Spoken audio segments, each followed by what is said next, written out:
access the podcast of OA. Located deep within Sector 14845 and powered by the Emerald Light of Will, the podcast of OA is your guide to the Green Lantern universe. Hosted by Lantern Myron Rumsey, the podcast of OA begins now. Well, Green Lantern fans, it's a crazy world right now. And, you're listening to the podcast of OA, and I hope that we give you a bit of a relief from all the things that are going on around us. This is the podcast of OA, episode number 158. I'm your co-host, Myron Rumsey, and we're here to be talking about a character and a mythology and a franchise which has probably never been as relevant as it is right now, and that's the Green Lantern franchise. And joining me in having our conversation tonight is my good friend and your good friend, Phil Bova. Phil, how you navigating the world right now? Hey, we're getting by day, man. Quarantine day 3 over here, and I know you had mentioned off mic that you're still in the throes of working and stuff, but our district has decided to shut down until at the minimum April 4th. And I'll tell you what, man, I just to reach people where we are right now in this podcast is going to be a reprieve from what we're going through right now. It's very true. It's very true. You and I both work in education. I don't work in a school district. I work in a collaborative that provides services to school districts. And we're still open right now because we're trying to provide districts with all the resources. I work in IT, and we're trying to provide them with the virtual network stuff and virtual desktops and VPN connections and those kind of things, and trying to keep them going, as well as trying to help them answer questions and help them find solutions to problems with software and all that kind of stuff. So we're actually kind of busy in some areas and not so much in others, but it's a crazy world out there right now. I don't know whether this is going to be the year they're going to remember as the year of the pandemic or the year of the great toilet paper shortage. Probably both. It's nuts to watch some of these videos of people. It's like watching zombies attack a fresh pile of corpses whenever a pallet of toilet paper shows up somewhere. And the thing of it is, I was mentioning this to a friend of mine the other day. It's like, I don't understand the dynamic between the shortage of toilet paper, because, diarrhea is not a symptom of this coronavirus. And it's like, okay, yeah, I know you're going to be short on toilet paper, man, but, there's a lot of people out there that are in desperate need. And, I don't know, man.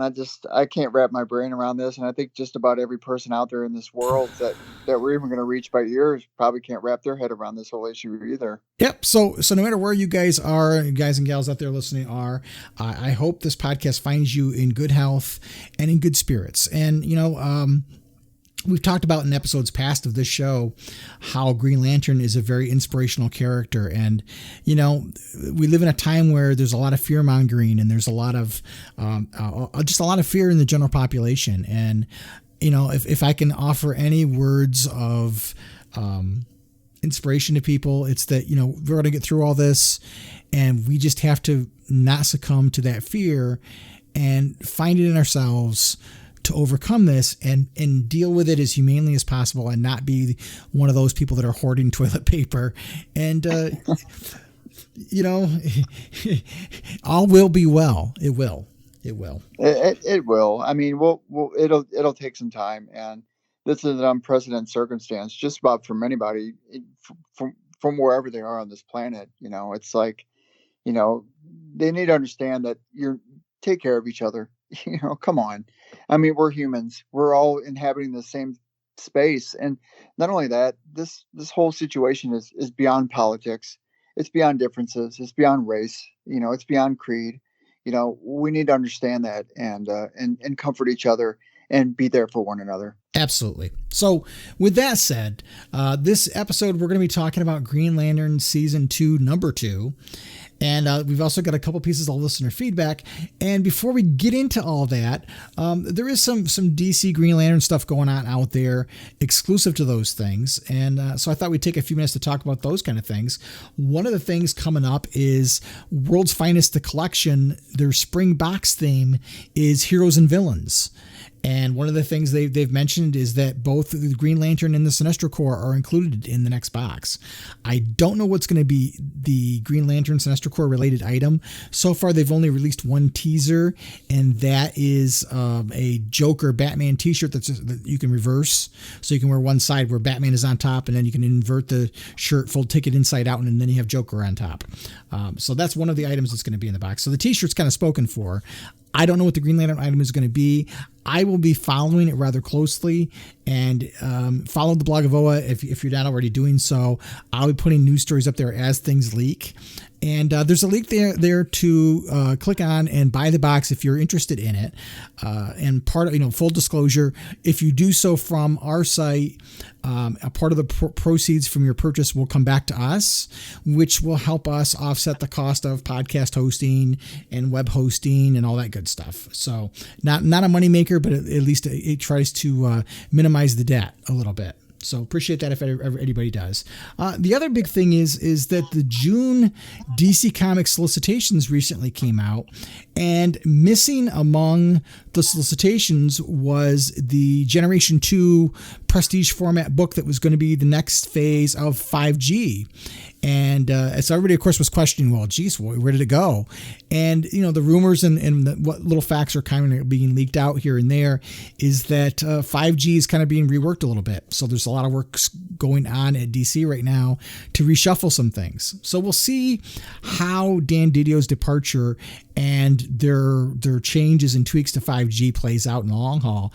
I don't know whether Generation 2 is going to get resolicited. Does it push the timeline back? I don't know. Well, not only that, Myron, just to touch base on that, this whole everything that's taking place right now in the world, I mean, this could change things too and delay things even further. So, take that in consideration for what it's worth, because, this whole situation is ever changing. So this might have an impact on your comic books looking forward. Absolutely. You don't know whether shops are going to stay open. Are they going to be accessible? Who knows what's going to happen with Free Comic Book Day? I've kind of heard a rumor that the day itself, the event itself, may be canceled in favor of a comic book month. Kind of a thing, but we'll see. It's like you said, it's all unfolding. Things are changing at a very rapid pace. You used to be things change daily. Right now, it seems to be changing hourly. The other thing that came out in the June solicitations, when the May solicits came out, Far Sector was nowhere to be found. And so there was some concern. Well, did the book get prematurely canceled? Because if you look at the paper sales, it's not doing that great. I don't know what the digital is doing. You can only really see the numbers of the floppies that are ordered by the comic shops. But it looks like in the June solicits, it's been changed to a bi-monthly book. I haven't kept up with it. I'm on issue 3. I haven't really, I fell behind anyway, and I probably should get caught up now that I got this time off, but I just got caught up on Venditti's run of Justice League, but I still need to get caught up on a lot of other titles, but Far Sector is one of them. And, I'll be quite honest with you. I read 1 and 2, and I kind of like it, but I'm still not sure if I do like it. Speaking of Robert Venditti, he's off Justice League. I know, I heard. I'm a little sad about that because, these last 3 issues, it actually had the Green Lantern Corps in there. It actually had Kilowog and all of them in there. And it was a really, really, really good issue. And it featured the Eradicator, which, I like when Venditti throws him in there because he had him in Green Lantern Corps at one time. And, I don't know, I'm sad. I guess he's got other projects and stuff like that, and apparently he's got a project that he got greenlit by DC, and he's not letting anybody on what it is. But if it's Venditti, it's going to be good. The guy's writing's great. Hawkman has been great with him on it, and I'm sad to see him go on Justice League. That's a big title to jump off of. He said on Twitter that it was a dream project and he couldn't turn it down. And I kiddingly asked him if it was the Guy Gardner or Kilo team up book. And he said, no, that's a fantasy, not a dream project. Awesome. But the other thing, if you folks didn't catch our last episode, we had an exclusive interview with Liam Sharp, who is the artist on the Green Lantern, as everybody probably knows. And one of the things that I tried to get Liam to confirm, and he did, was that there will be no season 3. So after this season is over, these 12 issues is done, the series is done. So my question to you, Phil, is what would you like to see after season 2? I mean, wishful thinking, I'd like to see a Green Lantern Corps title, but even if you do roll that out, who do you feature? I mean, there's so much split on panel time with who you're going to put in there. Kyle Rayner and John Stewart. John Stewart has been going strong in Justice League and stuff, and then Jessica Cruz is over there in Justice League Odyssey, and she's been doing fine and everything. But then you got to ask yourself, well, where's Guy Gardner at? And where's Kyle Rayner? What's he doing? Right, right. But I would like to see that. I don't know who I'd like to lead it. I don't know. I mean, if you're going to do that, do you have another Hal Jordan leading the Green Lantern Corps book? And then people get upset about that because, again, it comes back to the panel time and how you're going to fit everybody in there. I mean, that's what I'd like to see, but I mean, who knows at this point? I mean, it seems to me that DC has taken Green Lantern and put him on the back burner. And, while Grant Morrison and Liam Sharp have been, stellar on this book, and they've been strong in their writing and strong in their artwork. I hate to see it just fall off the map and he just become a tangential character, and just be included in random issues here and there and stuff. But I mean, that's what I'd like to see. I'd like to see a full core book. I'd like to see characters back that we haven't seen in a while. Sodom Yacht. He's been brought up. He's actually in the Justice League storyline with the Daxamites. And I really enjoyed it because it really, really hashed out the whole Kryptonian connection. But I'd like to see other characters in this Green Lantern book. And I'd like to see like Aricia. And I'd like to see Boudica come back and Kilowog and everybody, all of them. But I mean, it's wishful thinking at this point, Yeah, for me, I'd like to see 2 books, at least 2 books. But if we're gonna move away from one series, if we can at least move to 2, that would be great. I'd like to see a Hal Jordan driven main Green Lantern title as we've been getting for the last year or so. But I'd also like to see a Green Lantern Corps book, and I don't know whether it's a Green Lantern Corps book that has a series of stories with a rotating cast. Where you maybe have an adventure that has Kyle and somebody, and then after that arc is over, you have somebody else, or maybe it's a book that's divided into 2 mini books, a main series and a backup series, or something. But I'd love to see something that gives not only the other Earth Lanterns a place to play, but also the awesome alien Green Lanterns that more and more get short shrift because we're devoting so much panel time when we have it to the Earth Lanterns. I'd like to see that. I agree. So we'll see. Nobody knows what's going to happen. It's all conjecture at this point. In terms of creative teams, I'd love to see Liam Sharp continue, but I can understand, this guy is killing himself now. I saw some artwork from Doc Shaner, and it's for Strange Adventures, and it's being written by Tom King. And I would love to see the 2 of them on a book, on a Hal book. That'd be cool. That would definitely be cool. Tom King has said repeatedly that Hal Jordan he thinks that character's the most fun to write.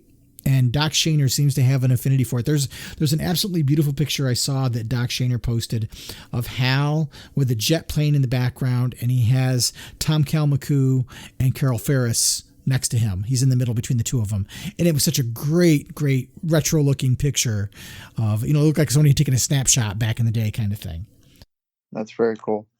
Yeah, that'd be a good power team up, I mean, I'm going to hate to see Sharp go on this title. Year 2 is just, year 1 was amazing. And, talking to him when we did it on our podcast, the guy's he's just a genuine great guy. And, I know he's up there in the echelon of artists in the DC world, and and he's probably got a ton of other projects that he's probably being offered and stuff. You hate to see a good guy go, and I will say this, regardless of what he does after this, he's done an amazing job with Green Lantern, and I couldn't appreciate him more as a person and as an artist. And I love it, and I'll miss him when he goes, but I wish him the very best in all that he does. And, he's going to be around for quite some time. I agree. It's going to be interesting to see how things unfold. Who knows whether there was any plans for a HAL book after this originally, with the 5G coming, who knows? Right. So we'll see what happens, but I'm trying to remain optimistic about the future. And for now, I just want to enjoy the ride. Exactly. That's a good point. And I will say this, I just want to add too, that for all you listeners out there, support your local comic book shops. I know a big shout out to Apotheosis Comics here in St. Louis. They've taken it upon themselves to do curbside assistance and deliveries for all your pull titles every week. And they've even went out and stocked up a lot of our free libraries that are spread throughout the city in the little boxes and everything. And they're giving out free books and everything. And the guys are genuine. The guys are amazing. And just if wherever you are, it doesn't matter where, make sure you support them guys, because in this time of need, everybody's hurting. And if anybody needs help, it's our local comic book stores too. And don't forget them. You have pull lists. Make sure you pick up, or if you don't pick up, call them. And I bet you 10 to 1 they'll offer delivery service in this time. So, work something out with them, keep in touch, and make sure you back them, because they're here for you as fans. So I just wanted to make sure everybody heard that. And, and a big shout out again to the guys at Apotheosis. They've been wonderful. And I can't thank them enough for all they've done. Well said, my friend. So let's pause for a quick second, and let's come back and let's talk about Green Lantern Season 2, Number 2.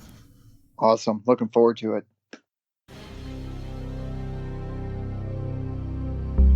This is Salak, Green Lantern of Sector 1418, and you are receiving the podcast of OA. All right, friends, we're back to talk about Green Lantern Season 2, Number 2. And, it was interesting. This issue is such a departure in a way. This is almost a straight up homage of some classic Silver Age storytelling. And there's a lot of callbacks to old stuff, as we've come to expect from Grant Morrison. But this one in particular, I don't know, it felt familiar, even though it's something new. I don't know. Did you get any kind of odd feelings out of this one? Well, it's funny you mentioned that, because my good buddy Brian, he had texted me, and I guess a while ago, and he said, "Hey, have you read Green Lantern issue 2?" And at the time, we were in the throes of what was going on at work and stuff, and coming up on spring break. And I said, "No, I haven't got a chance to read it yet. Why? What's up?" And he said, he goes, "I'm not gonna lie, I was really confused, and I didn't have an association with any characters that were taking place, and I don't know what's happening, I was like, okay, well, I'll read it, and I'll get back to you and let you know." And I'll be honest with you, I was a little confused myself about what was going on. So I'm hoping that you can help me navigate as well as when we're explaining this, and we'll go from there. It's interesting. There's a really good interview with Grant Morrison up on Comic Book Resources that I'll put a link to that in the show notes, but it talks a little bit about this particular issue and some of the inspirations that Grant Morrison has gotten. And one of the things that, it's funny, after reading the interview, I kind of got the connection in terms of, you can tell that Grant Morrison really loves John Broome. And when I was reading this, I got a very John Broome classic Silver Age Green Lantern vibe out of this. And in reading his commentary, his interview, he actually mentions, John Broome and trying to channel John Broome a little bit, and that John Broome is one of his favorite writers of all time. So that's not surprising. But yeah, there's a couple of elements in this in particular that are callbacks to old books. And, one of them is these bird creatures that he fights. They're not new, of course. They're the Orintho Men. They debuted back in 1961 in an issue of The Flash. It was issue number 125.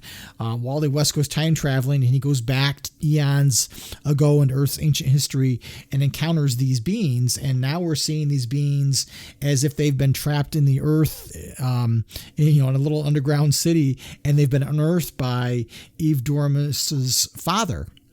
So that's one element of the story, kind of the main protagonist part. Okay. The other thing is that Cosmidor City, which is in this book, this is where this all takes place, is part of original Green Lantern lore from 1968. Issue 58 of Green Lantern had a story where Hal, this is his days as a insurance adjuster, and for those that don't know, Hal had a lot of odd careers after he left Ferris Air back in the day. They, once the glamour of being a test pilot kind of died down, DC's writers and editors struggled to find a glamorous career, and so they had Hal doing everything from being a toy salesman to an insurance adjuster, you name it, trying to find some way to give Hal an occupation.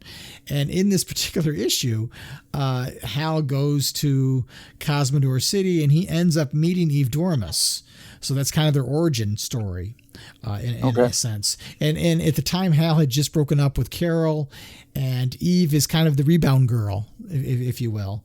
And he stays with Eve for a little while. They have a bit of a romance until he realizes that Carol is the one after all, and he dumps her and goes back to Carol. So those kind of two stories really kind of inform this issue to some extent. And what's interesting is the Flash issue was written by John Broome and drawn by Carmine Infantino, with inks by Joe Giella, who's a name we've thrown around before from Green Lantern history. And the Green Lantern issue was written by Gardner Fox and drawn by Gil Kane. So you've got real comics royalty involved with the history of this story. I like the relationship between Eve and Hal. You could tell reading it that there was some backstory there, and it was almost like they were revisiting each other's not really relationship, but relationship in a sense. They were revisiting their friendship, so to speak, or whatnot. Or you felt like there was some past history going on. So I knew she was a character from the past, and you would lighten on that what you just talked about. And I like the way they were bouncing off each other in this particular issue. I thought their go-to between each other was really, really worked well for each of them. Even more so, sometimes better than Carol. Yeah, I think it's interesting. Their dynamic is a little different because Eve knows she's not going to get anything more out of Hal than a good time. And so she has no expectations, and that's the difference in their relationship. And she herself is very much a free spirit. I mean, you hear her talk about in this issue, she talks about, lucky for you, I'm an advocate for space age Wiccan polyamory.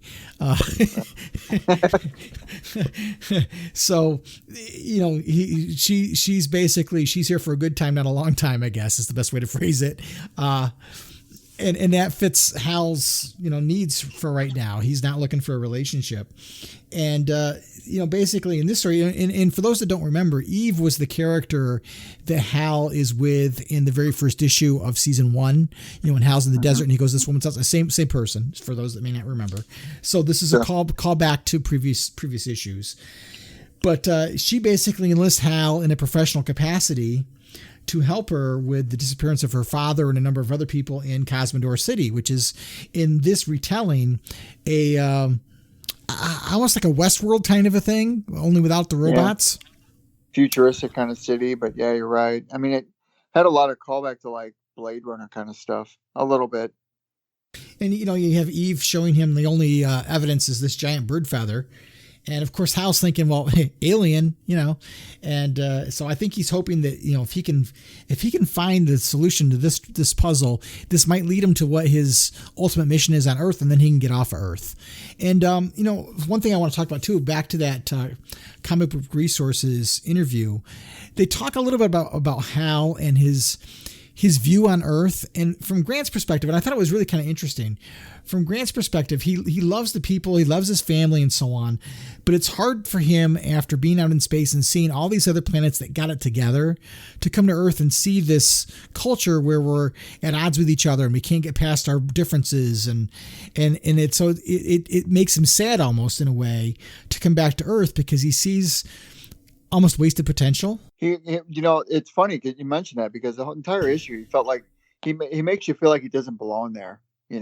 Not that he's above it and not that he's better than that, but it makes you feel like, I shouldn't be here. I just need to finish what I'm here to do and get back to what I need to get back to. I mean, That's kind of the gist I got from his whole entire rhetoric throughout this whole entire issue. So there's some odd elements where you see the masks that are actually creatures that are under the control of the Orinthal men. And I think this is, I think sometimes we spend a lot of time looking for hidden meaning and what's this all about? This is just a simple adventure story. I mean, sure, there may be some things that carry over in the overarching story, but this is a one and done classic type of story.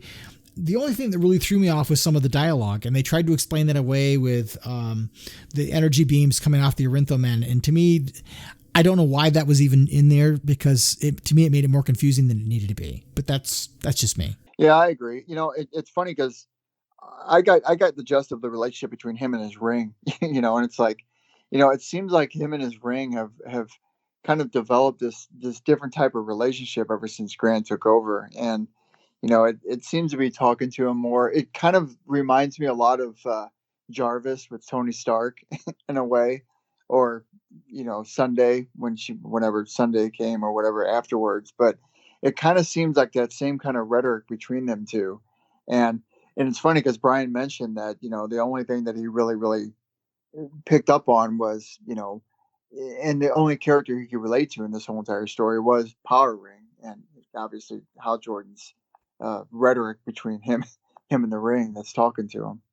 That's a really neat observation. I didn't really think about it that way, but you can kind of see that. I almost wish he would give the ring a name. Yeah. At this point, because it just seems like it's developing more and more as when it does intervene and when it does talk more than it usually talks. Because everybody knows in Green Lantern history, the ring hasn't been known to talk a lot, but ever since Grant and has taken over, it just seems like the ring has gotten more rhetoric involved, more narrative, and more panel time than some of their characters have. And it's kind of curious because it's like, all right, I know the ring has that ability, but I didn't know that there was such a relationship between the two, and I've noticed it over time and time again that it seems like their relationship has developed much in a way, like I said, with Tony Stark and Jarvis. Yeah, it's interesting, but in terms of this issue, there's not a lot more than Hal frees the people and defeats the Orinthal men, and in this situation, he basically gets the hatchlings to kind of follow him instead of the Orinthal men, and he defeats them, and that's kind of it. There's not, it's odd to say there's not a lot of meat in the bones in a Grant Morrison issue, at least from what we can tell right now. I thought Liam Sharp did a really neat job of taking the Orinthal men, which are very goofy designs. Let's not kid ourselves, but he actually makes them look somewhat menacing and maybe a little less goofy. And not only that, his constructs. I like the constructs that Hal uses, like the spoons on a couple of the pages, and then like the flick of the finger or whatnot, and like the hammers, bashing the heads together and stuff. There was a lot of comedic stuff involved in this, which kind of adds to the depth of humor of Hal Jordan, knowing that he's in this particular place and he needs to fill this role to get to the point where he needs to get to, and this is just another stepping stone. And that's kind of how I felt with this issue. I kind of felt like, this is just another stepping stone for Hal Jordan to fulfill a purpose of which he's going to do throughout this course of season 2. And, the issue wraps up with Hal and Eve, of course, reconnecting, so to speak. And afterwards, Hal goes to the restroom to relieve himself a little bit. And the Guardians show up and send him on his next mission, which he's going to go to an airfield, which will be interesting. And if you've seen the preview art on social media, Liam has outdone himself yet again with what I've seen, what's coming up in this next issue. And that will be Hal's reunion with Cowgirl as well. And it's a little bit different of he mentioned that in the podcast, how that one issue his art was going to look a little bit different. And it really does. I guess he said something about digital as opposed to, because he usually writes on paper. Yeah. If I'm not mistaken. So I looked at some of the previews and stuff like that. And it does look a little bit different than the normal Sharp material. It's interesting. One of the things that I had not noticed until I read this interview on CBR, I had to go back and look. But if you go back and look at what we've had, 15, 16 issues, 17 issues, maybe I'll say 12 through 15, 17 issues so far, the Grant Morrison run, there is not one thought balloon in any of those issues. I never would have really looked at that, really. I thought it was just fascinating that he didn't do that. And he talks about how, he's trying to show the character of Hal through his actions and his words, not his thoughts. And that a lot of the storytelling is exploring Hal's character through comparison and through other people's lenses versus just it being, it's really interesting. It's a great interview. I'm gonna link it up in the show notes. But yeah, Grant talks a little bit about it. The interview did a great job of asking him some really good questions. They even get into talking about, it's been a while since Hal's been haunted by parallax. Is that intentional? And he's like, he doesn't want to focus on that stuff. He even talks about how he thinks some of the stories in the past trying to make Hal more relatable. Hal's relatable just the way he is. You just have to get into his headspace. I just thought it was a really, really insightful article. It's funny, like a lot of times when you read comic books, and I've done this with a lot of issues before in the past and still do to this day, but you read them for what they are, and you just go through them and you read 20 something pages, 30 pages, and then it's a one and done and you're finished. But, every once in a while, like you and I, we got time invested in the Green Lantern Corps and Hal Jordan specifically. And, the depth of the character, shines through in different moments when it comes to different writers who come along. Venditti did the same thing with Hal, through his run, which was extensive. And the past writers have done the same thing.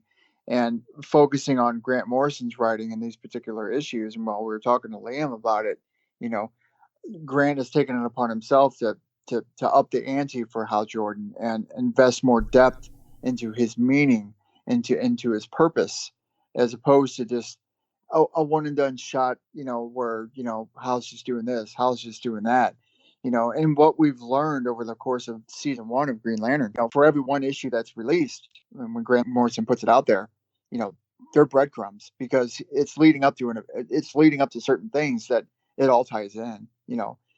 Most of the plot holes are usually filled in by the time you're done reading throughout the whole, like with season 1, it all came around full circle, and you can't find a lot of plot holes that haven't been filled in by his writing.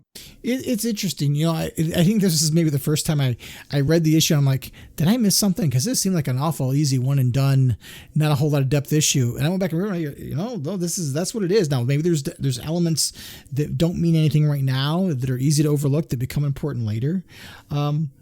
But it's interesting. And the dynamic between Grant and Liam is really kind of fascinating. I hate to keep referring back to this article, but one of the things that Grant Morrison talks about is he says, normally when I work with an artist, I just send him a script and the artist draws it and we meet at conventions. But with Liam, he gets on the phone and talks to him about stuff. And he said, one of the lines that I thought was great is he goes, for me, it's just great to take a back seat and be the drummer while Liam's the lead guitarist. That's really, really an interesting analogy that he would put out there. I mean, that just goes to show the camaraderie they have for one another, especially with a power team that they are. And it's very rare that, two people will have such a partnership where they feel that way about one another, and that just goes to show how much each other appreciates the other person's work, and you could tell talking to Liam how much he appreciates Grant, not only as a writer, but as an individual. And you and I have read Grant's stuff before. And while it's not for the everyday reader, Grant has purpose, and it shows with the writing of Hal Jordan, just like Hal Jordan has purpose. I love the Octomasks. I know they were kind of almost a throwaway item, but boy, they're so cool looking. And I thought it was funny at one point, Eve says, they're really aliens, surprise in the third act kind of a line. And I thought, well, that's kind of a giveaway. Is that breaking the fourth wall or what? He goes, think act 3, the big reveal, the masks are the aliens. And I thought, how funny is that's kind of almost what happens. They're not aliens per se, but they're just ancient creatures that certainly would give one the thought to think they're aliens. I mean, when you look at the Orintho men, it's almost like the Vulture done in a monster form. He's got the I don't want to say chicken legs, but bird legs and bird claws. It looks almost like a griffin in a way. Yeah, it kind of does. Yeah, he did a good job on that. I mean, the art is just I mean, what can you say about Liam Zarp that we haven't said over countless podcasts that you and I have talked? It's like every day, and every time we read his stuff, and every time we come across his images, it's like, I mean, he ups the ante every time he every time he draws. And me myself, I'm not an artist. I can't draw a stick figure for crap. And you watch these artists every day, and you look forward to reading their material when it comes out, and you're like, my God, my gosh, I mean, how much does this guy have? How much more can he up the ante of what he produces? With the depth, you know, with the sheer style, and with the sheer magnitude of all the imagery that he puts in on these pages. It's like, man, dude, hats off to Liam and his pen and his hand. I mean, the guy's got a gift, and you know, it's nice to see it on Green Lantern. It makes me feel happy to be a fan of their character in the book. I honestly think the Green Lantern mythology has gotten some of the best artists in history to work on them. I agree. I totally agree. But yeah, I think my only criticism, and it isn't so much a criticism, is just a bit of an obstacle, is some of the dialogue. But other than that, it was a fun one and done. You don't get that too often these days. No, you don't. And with Hal Jordan and his path with wherever it's leading to, as well as I do that, if we look back to season one early on, we weren't sure where it was leading. And then by the end, after 12 issues, you're like, look out, this came full circle, and look how many issues were put out and how everything has progressed so far. And I don't expect that. I would imagine that this is going to work out the same way. And I don't think that Grant Morrison and Liam Sharp are going to do any injustice when it comes to how they're going to finish off year two. I agree. I'm in a way, I'm sad to think about the end of the season. I know it's another 10 issues, but at the same time, I almost don't want it to end. But all good things come to an end, they say. I don't either. Yeah, they do. But you know what? We got 10 issues left. We got plenty of time. It's plenty of podcasts. It's plenty of talk. And that's plenty of praise that we're going to give to both these guys for what they've done for, our love, and let alone our listeners. Hey, the way things are going, this might be 2 years worth of books. I mean, you never know at this point, man. I mean, who can tell what's going to happen from one day to the next? And, what better place to be than, you and I sitting here talking to our listeners, because, I mean, the podcast it's a new dynamic now, and it's going to be one of those dynamics that's probably going to take a heightened level in this day and age that we're living in, especially in this time of crisis, because you find solace in things that you love, and you can't go to your comic book shops and talk to your fans like you used to, and talk to the comic book shop owners like, that's how we've always done it. And, you and I talking, and listeners listening to these podcasts, I mean, this may be the haven that we may have to resort to for some time to come. And there's no finer place to be, talking to you and having our listeners listen in later on. It's a genuine pleasure and an honor to do this stuff. And I hope people get something out of it. And I hope if people are weary and fearful, that we give them some solace and give them something to look forward to. I agree. I totally agree. All right, my friend. Well, let's take a quick pause, and we've got a couple listener emails to read. All right. That's awesome. This is Razor, and you are listening to the blog of Oa. You need to keep listening, otherwise I will track you down with all of my skill, and you will feel my wrath. All right, people, welcome back. Here we are, listener feedback, and our first one comes from an author by the name of Santiago, and he states, "Hello, Lanterns. Now that we know that season 2 will just have 8 episodes, I'm thinking about what comes next. I would love to see 2 Green Lantern books per month, one Space Cop series with Hal Jordan, and in the other, the rest of the Corps, rotating 2 or more Lanterns arc by arc. I'm also wishing for a retro review of Kyle Rayner's era. I know, I'm asking too much. You are great guys. Can't wait for the next issue and next episodes. Greetings from Argentina." Okay, well, the first part of that you touched on about what you'd like to see coming next, and that's word for word. The rotating core members and whatnot, and Hal Jordan leading his own book. And I will echo what Santiago says. I mean, I'd love to see that. I guess it just depends on how much sales can. I mean, I hate to say it at this point, how much sales would would support that. I guess you can say. Yeah, it's hard to say. If you look at right now the sales of the books, last month's sales numbers for February are out. And again, this only relates to your regular paper comics ordered by your comic shops. It doesn't reflect real sales. It doesn't take into consideration digital sales, and it certainly doesn't take into consideration any collected editions that come down the road. But when you look at the sales that are out there, the Morrison book, the first issue of season 2, ranked number 25, but it still was only about 50,000 copies. When you look at Far Sector didn't even break the top 100, and it was right around 18,000 copies, I think. And when you look at Justice League Odyssey with Jessica Cruz, it was even lower than that. It was maybe 16 to 17,000 copies, which is not good. So, does DC look at those sales numbers and think, well, maybe the audience isn't there, maybe we stick to just one book? I hope not.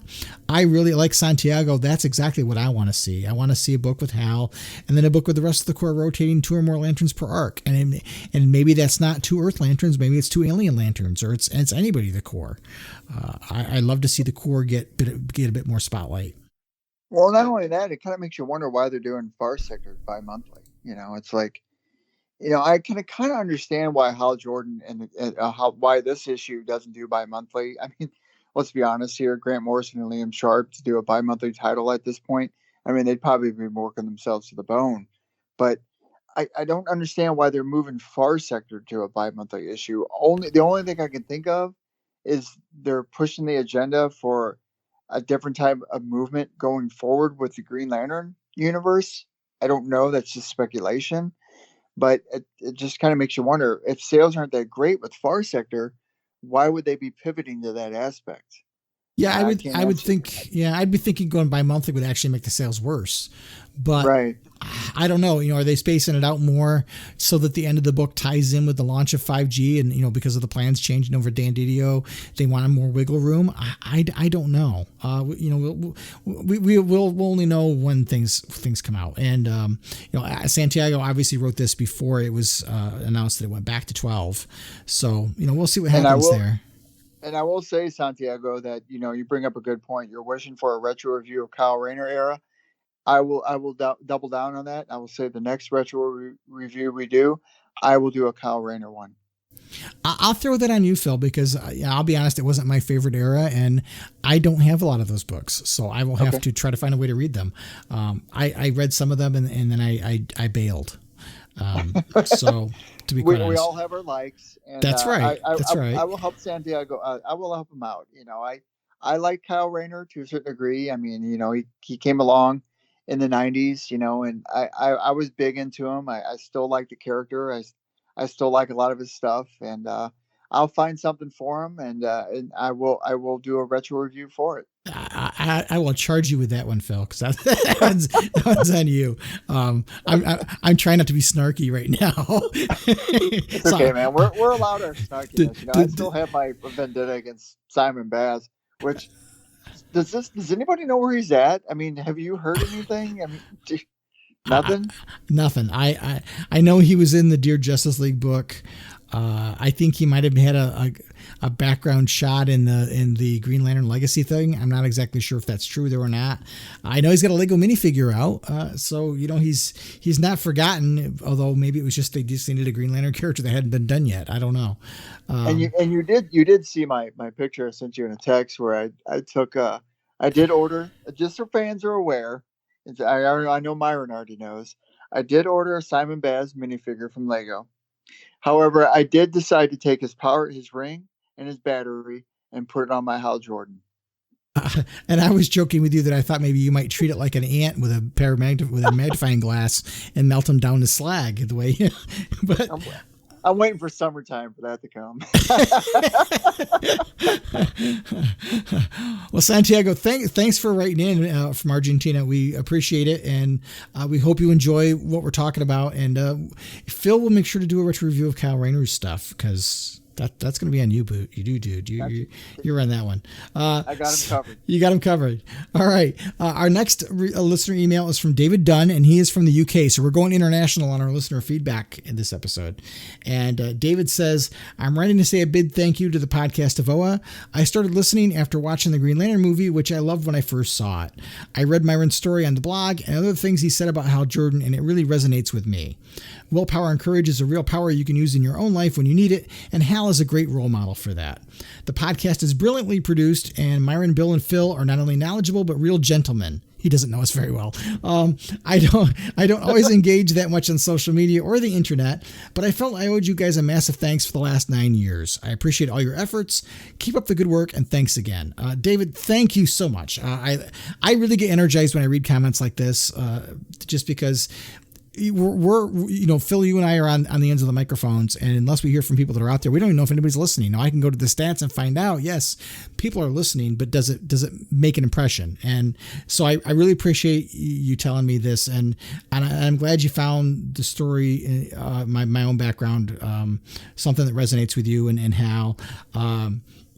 It's funny. I have some, when you talk about the production value of the show, I also really appreciate that credit for that goes completely to Bill, because Bill designed the format of the show. He designed all the bumpers except for the new ones since he's left the show.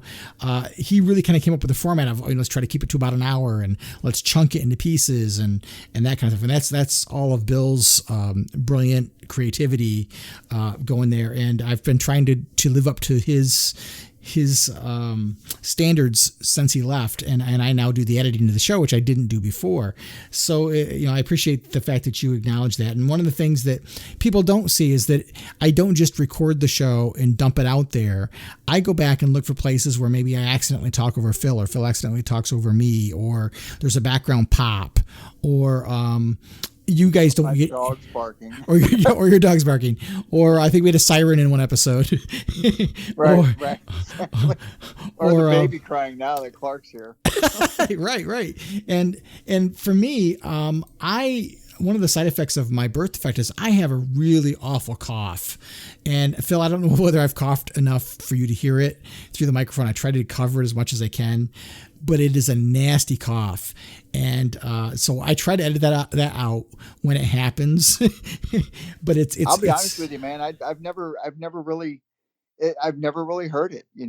I've gotten so used to you as a friend and being your co-host, and I'll be honest with you, I don't even pay attention anymore to where it impacts anything. It's funny because people that come to know me, they stop paying attention to it, which to me, I've always carried around a little bit of social awkwardness, because when I was young, I used to get teased for how I coughed because it sounded just as awful, but coming out of a little kid. And I was harassed relentlessly as a young man. And so now I still get those looks when I go out in public, and especially now with COVID-19 out there. If I cough, people look at me like, he's got it, because it's awful sounding. I'll tell you what, I will cough, and I'm not going to edit this out. So I'm going to make myself cough. All right, you ready for this? Do it. There it is. Yeah. It actually sounded kind of cool, man. It's kind of like science fiction-y. When I was a kid, kids would call me Godzilla. And I found a way to turn that into a positive, because I learned how I could force myself to talk in the cough thing, because what the cough is, this is going to be so goofy. What the cough is where my trachea is, it had, my esophagus, my upper half of my esophagus grew into my trachea. So where they disconnected it and reconnected the esophagus, there's extra flap of skin on the trachea. So when I cough, it reverbs. So that's why it sounds so bizarre. But when I was a kid, I figured out, well, if I force air through my lungs quickly, I can make that reverb happen. So I learned to start talking like that. And so kids would give me a quarter to say their name. That's awesome. So I tried to turn it into a positive. So I edited those things out too. But yeah, right now, boy, I tell you, I tried my best not to cough in public because I was getting turned heads before. Now it's like people run away from me, children flee. It's awful. It's sad because I mean, like, and that's something that you should never be ashamed of, nor should anybody out there that has, a debilitating thing like that. And, it's part of who you are, man. And, like, it's a sad state of the world that we live in where people criticize us for having that kind of deficiency, no matter what it is. It doesn't matter what it is. If it's a cough, if it's a look, it doesn't matter what it involves. But, growing up, you and I, Myra, know that, bullying back then was not what it is now. And, people used to make fun of us for, different things. Doesn't matter what it was, big nose, a lot of acne. I mean, the list goes on and on and on and on. And nowadays it's taboo thing, but people still do it. But, it's still one of those situations where like bullying's not as rampant as it used to be. And, and from me to you, it's nothing you should be ashamed of. And I don't think anybody out there should hold you accountable for it. I mean, it is what it is. And, you've learned to come to terms with it over the course of your life. And, and I think everybody out there listening who knows you should come to terms with it themselves. I mean, we all have our own little things and, it's just a way of life. That's who we are. I've got to tell you a story, and I hope this doesn't bore people. But I have to tell you, it's a somewhat humorous story, and it's how I discovered I was the different person. So, back in our day, when you went to grade school, the doctors did physicals in school. So all the boys would go to the nurse's office one day and they'd all strip down to their underwear and get examined by the doctor. Right. And then all the girls would go down and do it. And that's how it was back then. So growing up, I have two belly buttons. All right. I have an innie and an outie, and because I had to be fed directly into my stomach for the first 6 or 7 months of my life while I was in the hospital because I couldn't have any food go down my esophagus. So I had this extra belly button. Well, my father had TB as a kid, and he had the same scar as me. He had two belly buttons. So interesting. I thought that the difference between boys and girls was that boys had two belly buttons and girls didn't. That's awesome. So kindergarten me goes to the nurse's office, and they have all the boys stripped down to their underwear, and suddenly I realize I'm the only one with two belly buttons, and all the kids started making fun of me at that point. It was that's when I learned I was the odd one. And when you feel like an outcast, I don't know how. I mean, I'm sure it feels the same way this day and age. But like when you feel like an outcast back then, you kind of become an introvert, and that's what part and parcel. That's what led me to reading comic books. I mean, like, back in our days, comic books was taboo anyway. I mean, if you read a comic book, you were an effing nerd.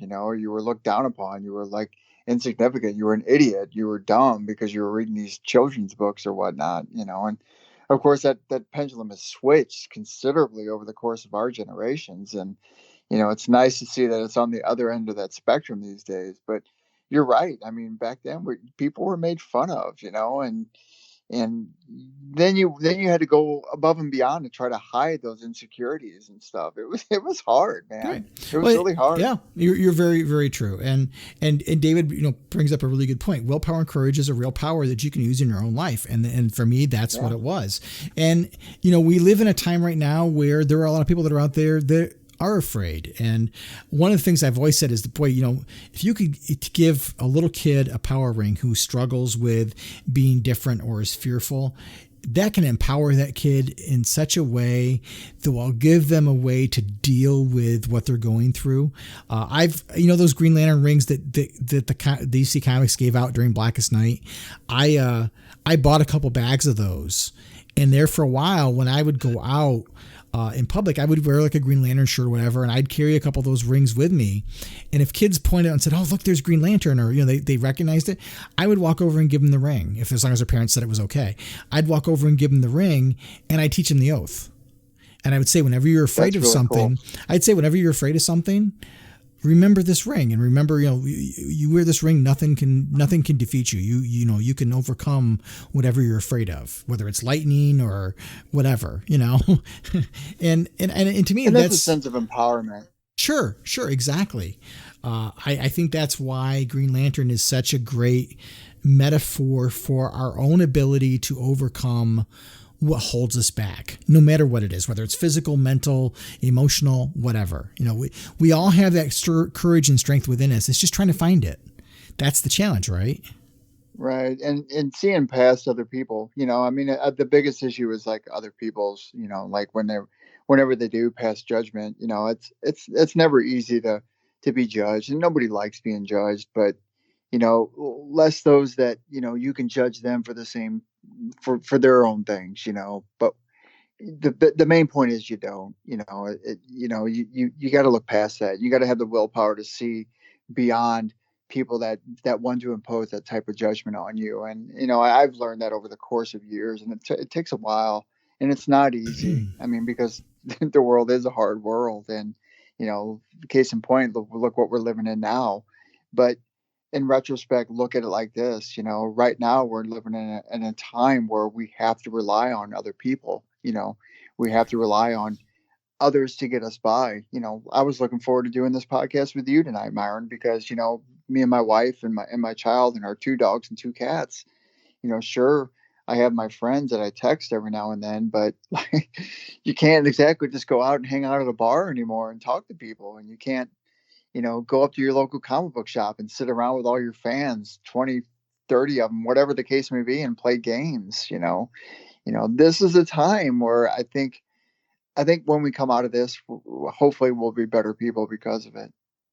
I hope so. And the challenge I want to give to everybody else, and the thing I would ask anybody who listens to this show, if you've gotten anything out of this show that has inspired you, I'm going to ask you to be that role model and the inspiration for somebody else. Yeah. Be your better self, and right. And look past the differences of others, because, I got news for you. You got the same amount of differences as they do, and we're no different, and we all carry our own skeletons. We all carry our own past, and we all carry our own insecurities, whether you like it or not. We all have them. We may not wear them on our sleeves, and we may not tell people about them, but, they're there. And they're going to be there till the day you pass. And whether you like it or not, that's something that you have to live with. And just know that other people are going through the same thing you are. It's just different. That's all. That's exactly right. All right, my friends, let's call it an episode. I do want to do one quick thing before we sign off. My son recently moved in with a friend of his, so he's living a couple hours away. My wife and I are empty nesters, and I know sometimes he listens to the podcast of OA when he wants to hear my voice. So, Ryan, if you're listening, I love you, kid. All right. Till next time, my friend, and everybody out there, please treat each other well. Do your very best to make every day your brightest day. Keep your ring charged, and we'll be here for you next time. That's right. And be safe, and be kind to one another, because these are trying times, and that's what we need. All righty. In brightest day, everybody. The Podcast of OA is the official podcast of the blog of OA and a proud member of the Comics Podcast Network. Share your comments and questions by calling the show's voicemail line at 406-POD-OA. That's 406-763-6362. You can send your emails to podcast@blogofoa.com. You can also find the Blog of OA and the Podcast of OA on Twitter and Facebook. Green Lantern and other related characters are the copyrighted property of DC Comics Incorporated and are used without permission. The Blog of OA and the Podcast of OA are fan productions and do not claim any ownership over the Green Lantern or any other copyrighted properties.